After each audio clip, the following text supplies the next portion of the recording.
ఓం నమ శివాయ. అందరికీ నమస్కారం అండి. ఈరోజు ఈ వీడియో ద్వారా ధనుసు రాశి వారి యొక్క జాతక ఫలితాల గురించి తెలుసుకుందాం. వీరి యొక్క జీవితానికి సంబంధించినటువంటి ప్రధానమైనటువంటి అంశాలు ఏమిటి, అదేవిధంగా ఆగస్టు 17వ తేదీ సోమవారం రోజున మీ జీవితంలో జరగబోయేటువంటి ప్రధాన అంశాల గురించి అయితే తెలుసుకుందామండి. ఈ రోజు అయితే జాగ్రత్తగా ఉండవలసిన అంశంగా చెప్పుకోవచ్చు అన్నమాట. ఎందుకంటే ఈ రోజున మీ యొక్క జీవితంలో ఒక డెడ్ లైన్గా ఉండబోతుంది. మధ్యాహ్నం 2:30 తర్వాత మీ జీవితంలో ఊహించినటువంటి ఒక మార్పు అనేది ఖచ్చితంగా చోటు చేసుకోబోతుంది అనే చెప్పాలండి. అయితే దీనికి తీసుకోవాల్సినటువంటి జాగ్రత్తలు అనేవి ఏ విధంగా రాబోతున్నాయి, అసలు ఈ 2:30 దాటక ముందే మీకు అయితే ఒక ఫోన్ కాల్ ద్వారా ఏదైనా సరే ఒక విధంగా ఒక వార్త అనేది అయితే మీరైతే వినవచ్చండి. ఒక వ్యక్తి మీ యొక్క తలుపు అనేది తట్టవచ్చు. అసలు ఆ వ్యక్తి ఎవరై ఉంటారు, ఆ వ్యక్తి ద్వారా ఈ యొక్క వార్త వినగానే ఒక్కసారిగా మీ యొక్క గుండె అనేది జల్లుమంటుందన్నమాట. ఇది అంతా కూడా ఒక షాకింగ్ న్యూస్గా చెప్పుకోవచ్చు. అయితే ఆ వార్త మిమ్మల్ని భయపెట్టేటువంటి వార్త కూడా కావచ్చండి, లేదంటే ఒక ఆనందంతో ఉక్కిరిబిక్కిరి చేసినటువంటి ఒక శుభవార్త అయి కూడా ఉండవచ్చండి. మరి అయితే ఈ వీడియో అయితే మీ యొక్క జీవితాన్ని తప్పకుండా మలుపునైతే తిప్పబోతుంది అని చెప్పుకోవాలండి. కాబట్టి మా వీడియోని అయితే ఎక్కడ కూడా స్కిప్ చేయకుండా చివరి వరకు చూస్తేనే మీకైతే పూర్తిగా అర్థమవుతుందండి. ప్రతి ఒక్కరి జీవితంలో ఎన్నెన్నో సమస్యలు, ఎన్నెన్నో ఇబ్బందులు, ఇటువంటి సమస్యలతో బాధపడుతూ ఎక్కడెక్కడో జ్యోతిష్యం చెప్పించుకొని నిరాశ చెందినటువంటి వ్యక్తులైతే చాలామంది ఉండుంటారు కదండి. మరి ఇటువంటి వారి అందరికీ కూడా శ్రీ వారాహి అమ్మవారి యొక్క దివ్య ఆశీస్సులతో జ్యోతిష్యం చెప్పబడండి గురువు గారు శివశక్తి రాజు గారు. మనం ఎక్కడ ఉన్న చోటనే ఉన్నట్టుండి మన యొక్క గురువు గారిని అయితే ఒక చిన్న ఫోన్ కాల్ ద్వారానే కాంటాక్ట్ అవ్వచ్చండి. మన గురువు గారి యొక్క కాంటాక్ట్ నెంబర్ వచ్చేసి 6300676472. అది మీకు ఏ విధమైనటువంటి సమస్య అయినా కావచ్చు, కుటుంబం, వ్యాపారం, కోర్టు, విదేశీ ప్రయాణం, ఆరోగ్యం, రాజకీయం, సంతానం, ప్రేమ, పెళ్లి మొదలగు ఎటువంటి గుప్త సమస్యలకైనా మన యొక్క గురువు గారికి మంచి పరిష్కార మార్గం అయితే వితిన్ డేస్లోనే మీకైతే లభిస్తుందండి. మన యొక్క గురువు గారు వశీకరణ చేయడంలో కూడా ఒక ప్రత్యేకమైన అనుభవం కలిగినటువంటి వ్యక్తులనే చెప్పాలి. కాబట్టి నమ్మకంతో ఒక్కసారి ప్రయత్నించి చూడండి, ఖచ్చితంగా మీకున్నటువంటి సమస్యల చిక్కుల వంటి అయితే బయటపడగలుగుతారు. ఇక ముఖ్యంగా వివరాల్లోకి వస్తే కనుక ధనుసు రాశి అనేది రాశిచక్రంలోని 9వ రాశి. మూల నక్షత్రం 1, 2, 3, 4 పాదాలు, పూర్వషాఢ నక్షత్రం 1, 2, 3, 4 పాదాలు, ఉత్తరాషాఢ నక్షత్రం 1వ పాదంలో జన్మించిన వ్యక్తులు ఈ యొక్క ధనుసు రాశి పరిధిలోకి వస్తారు. ఈ యొక్క ధనుసు రాశి వారికి అధిపతి గురువు. ఇక సాధారణంగానే ఏంటంటేనండి, ఈ యొక్క రాశి వారు చాలా అంటే చాలా తెలివిగా ఉంటారు. చాలా గొప్ప తెలివితేటలు కలిగినటువంటి వారై ఉంటారండి. అలాగే మంచి దురదృష్టిని కలిగినటువంటి వారని కూడా చెప్పుకోవచ్చండి. అలాగే మీకు ఏదైనా కానీ ఒక విషయం అనేది జరిగే ముందు ఒక రకమైనటువంటి సూచన, అంటే అది అంతా కూడా అంతర్బోధ అనే చెప్పాలండి. ఇలా జరుగుతుంది, ఈ విధంగా మీ యొక్క జీవితంలో ఊహించిన మార్పుగా చోటు చేసుకోబోతుంది, ఈ విధమైన మార్పులు అనేవి మీ యొక్క జీవితంలోకి రాబోతున్నాయి అని చెప్పేసి మీ యొక్క మనసుకు కనిపిస్తూ ఉంటుందన్నమాట. కానీ ఈ మధ్యకాలంలో మీ యొక్క మనసు అంతా కూడా మొద్దుబారిపోయినట్లుగా మీకు కూడా అనిపిస్తుంది కదా. అంటే మీకు అనుకున్నవి ఏది కూడా పూర్తిగా వర్కౌట్ కావడం లేదండి. గత కొన్ని రోజులుగా ఎదుటివారు కూడాను మిమ్మల్ని అర్థం చేసుకున్నట్లుగానే అనుకునేటువంటి బాధ అనేది కూడాను మీలో ఒక వంతు బాధగాను ఉంటుందన్నమాట. మరొక వంతు మీరైతే మీ యొక్క గుండె లోతుల్లో ఏదో ఒక అద్భుతము అనేది జరగబోతుంది అని చెప్పేసి మీరు మాత్రం మనసులోనే పూర్తిగా ఏదో ఒక విషయంలో నమ్ముతూనే ఉంటున్నారు. అయినప్పటికీ కూడాను గత కొన్ని సంవత్సరాలుగా మీరు అంతా కూడా ఒక గందరగోళమైనటువంటి పరిస్థితులు అనేవి మిమ్మల్ని అయితే చిక్కుముట్టుకొని ఉంటున్నాయని కూడా చెప్పుకుంటే, ముఖ్యంగా ఒక ఆర్థికపరమైనటువంటి విషయంలో కావచ్చు, లేదంటే డాక్యుమెంట్స్ విషయంలో కావచ్చండి, ఇలా భూమి విషయంలో కావచ్చు, లేదంటే మీరు ఎదురుచూపులు అన్నీ కూడా చూస్తూ ఉంటున్నారు. అసలు ఇది అంతా కూడా జరుగుతుందా లేదా అని చెప్పేసి ఒక రకమైనటువంటి సంఘటనతో అంతా కూడా సందిగ్ధంలో మీరైతే కొట్టుమిట్టాడుతూ ఉంటున్నారండి. ఇటువంటి పరిస్థితులు అన్నీ కూడాను మీ జీవితంలో కనిపిస్తూ ఉంటున్నాయి.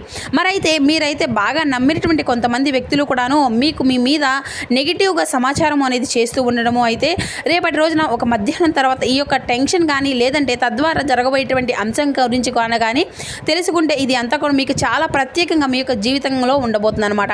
ఇప్పుడు అసలు విషయానికి వస్తే కనుక రేపటి రోజున మధ్యాహ్నం 2:30 లోపు మీకైతే ఒక వార్త అయితే అందబోతుంది. ఆ వార్త ఏమిటి అంటే కనుక ఆ యొక్క వార్త మీ యొక్క జీవితాన్ని ఎన్నో మలుపులు తిప్పబోతుందండి. అంటే దీని గురించి మీరు ఎప్పుడూ కూడా ఆశలు పెట్టుకున్నటువంటి ఒక పాత విషయం గురించి ఆ యొక్క చర్చ అనేది కావచ్చు. అది ఏంటంటే మీకు ఆశ తగాదాలు ఏదైనా కానీ ఇలా దానికి సంబంధించినటువంటి ఆ యొక్క మీ యొక్క విజయానికి కారణంగా కావచ్చు, లేదంటే ఎంతో కాలంగా మీరు ఎదురు చూస్తున్నటువంటి మీకు అంటే విదేశీ ప్రయాణం అయి ఉండవచ్చు, ఇంకా చెప్పాలి అంటే భారీ మొత్తంలో ఒక అమౌంట్ అనేది మీకు అకౌంట్లో పడడం, దాని గురించి అది కూడా ఉండవచ్చు.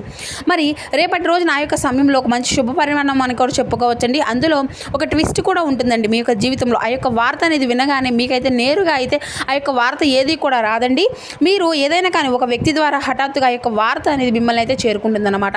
మీ గుండె ఎందుకు జల్లమంటుంది అంటే ఆ యొక్క వార్త విన్నంతనే మీ యొక్క గుండె అనేది జల్లుమంటుంది. 2 రకమైనటువంటి కారణాలు అయితే లేకపోలేదండి. మొదటిది ఏంటి అంటే నమ్మలేనటువంటి ఒక నిజం, అంటే ఇది మనకు అసలు సాధ్యం కాదు కదా అని పూర్తిగా ఫిక్స్ అయిపోయినటువంటి ఒక నిజం. కానీ ఆ యొక్క వార్త అనేది వినగానే అంతా కూడాను సాధ్యమైపోయినా అంతా కూడా తెలుసుకోగానే ఇక మెదడు అంతా కూడా మొద్దబారిపోయినట్లుగా అయిపోతుంది అనమాట. అంటే మీరు చాలా ఆశ్చర్యపోతారన్నమాట. ఆ యొక్క షాకింగ్ న్యూస్ వల్ల వచ్చేటువంటి ఎమోషన్ ఏదైతే ఉందో అది అంతా కూడా మీకు గుండెని అంతా కూడా తాగుతుందని చెప్పుకోవాలండి.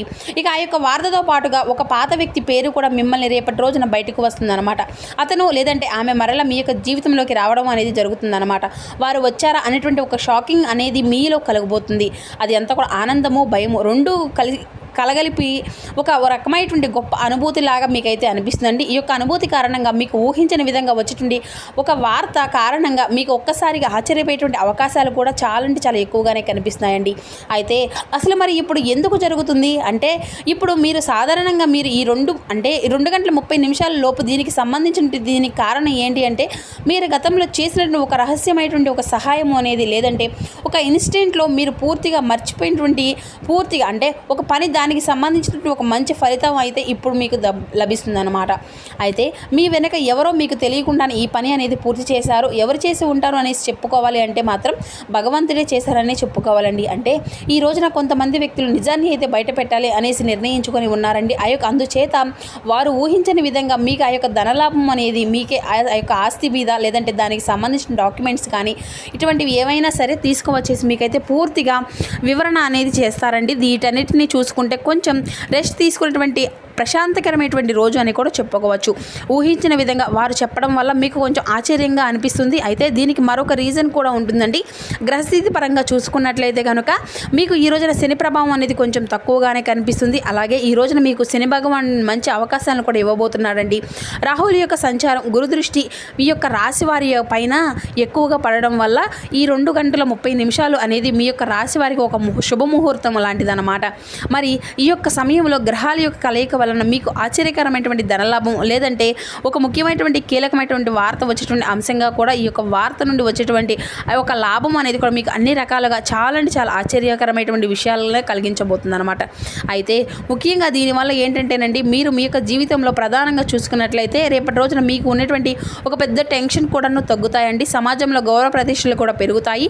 ఆ యొక్క వార్త వినగానే మీకు ముందు ఎమోషనల్ అయిపోతారు. కానీ ఆ సమయంలో మీరైతే తప్పుడు నిర్ణయాలు తీసుకునేటువంటి అవకాశాలు కూడా ఇప్పుడు కనిపిస్తున్నాయండి.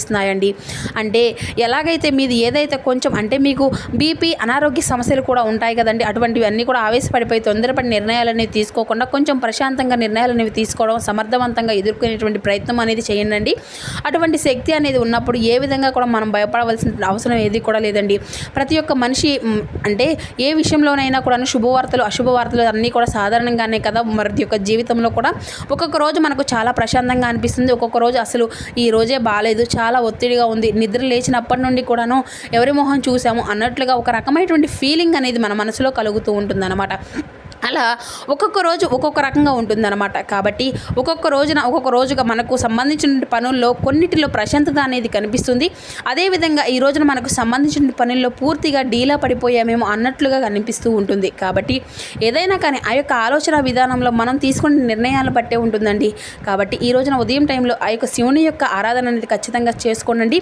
ఓం నమ శివాయ అనేటువంటి మంత్రాన్ని అయితే జపించుకుంటడము వీలైతే మీరు శివాలయానికి వెళ్ళి 11 ప్రదక్షిణాలు కానీ లేదంటే 21 ప్రదక్షిణాలు కానీ చేసుకొని కాసేపు ఆ యొక్క శివాలయంలో ప్రశాంతంగా కూర్చొని శివుని యొక్క దర్శనం చేసుకొని మీకు వీలైనటువంటి సార్లు 108 సార్లు కానీ లేదంటే మీకు వీలైన సార్లే ఓం నమ శివాయ అనేటువంటి మంత్ర జపం చేయడం వల్ల కూడా మీకు ఉన్నటువంటి కొన్ని నెగిటివ్ అనేవి అన్నీ కూడా తొలగిపోతాయి. పాజిటివ్ అనేది పాస్ అవుతుందండి. ఒక మాటలో చెప్పాలంటే మైండ్ అంతా కూడా కొంచెం రిలీఫ్ అనేది ఇస్తుంది అనమాట. ఒక విశేషమైనటువంటి రోజుగా కూడా చెప్పుకోవచ్చండి. ఇక ఈ రోజున మధ్యాహ్నం సమయంలో మీరు ఎవరితో కూడా ఎటువంటి గొడవలు కానీ తగాదులు కానీ పోగండి. ఇక ఈ రోజున మీరు నీలం రంగు దుస్తువులను అయితే ధరించడం వల్ల కూడా మీకు మరింత ప్రశాంతతను అయితే ఇస్తుందన్నమాట. అంతేకాకుండా ఈ రోజున మీకు పసుపు రంగు వస్త్రాలను మీకు ఎంతో కొంత జము అనేది కలిగిస్తుందండి. ఇక అలాగే ఈ రోజున మధ్యాహ్నం మీ యొక్క జీవితాన్ని మార్చేటువంటి ఒక ఫోన్ కాల్ అనేది మీకైతే రాబోతుంది. ఆ యొక్క ఫోన్ కాల్ రూపంలో మీ యొక్క జీవితంలో ఒక సరికొత్త వెలుగును నింపాలని చెప్పేసి మనస్ఫూర్తిగా మేము కూడా కోరుకుంటున్నాము. ఇక ఈ రోజున మీకు తూర్పు దిక్కు ప్రయాణం అనేది ఎంతో విశేషంగా ఉంటుంది. ఇక ఎప్పుడు కూడాను మీకు వీలైనంత సమయం వరకు ఎవరైనా కానీ ఏదైనా కానీ చేయడంలో మీరైతే ముందుంటారండి. ఒకరిని ముంచాలి, ఒకరిని నష్టపెట్టాలి, ఒకరికి సమస్యలను కలిగించాలని చెప్పేసి ఎప్పుడు కూడా మీరైతే అనుకోరన్నమాట. మీ మనసులో కూడా ఎప్పుడు కూడా ఇటువంటి ఊహలు కూడా రావండి. కాబట్టి మీ యొక్క మంచితనం వల్లే మీకు ఎప్పుడూ కూడా మంచి జరుగుతూ ఉంటుంది.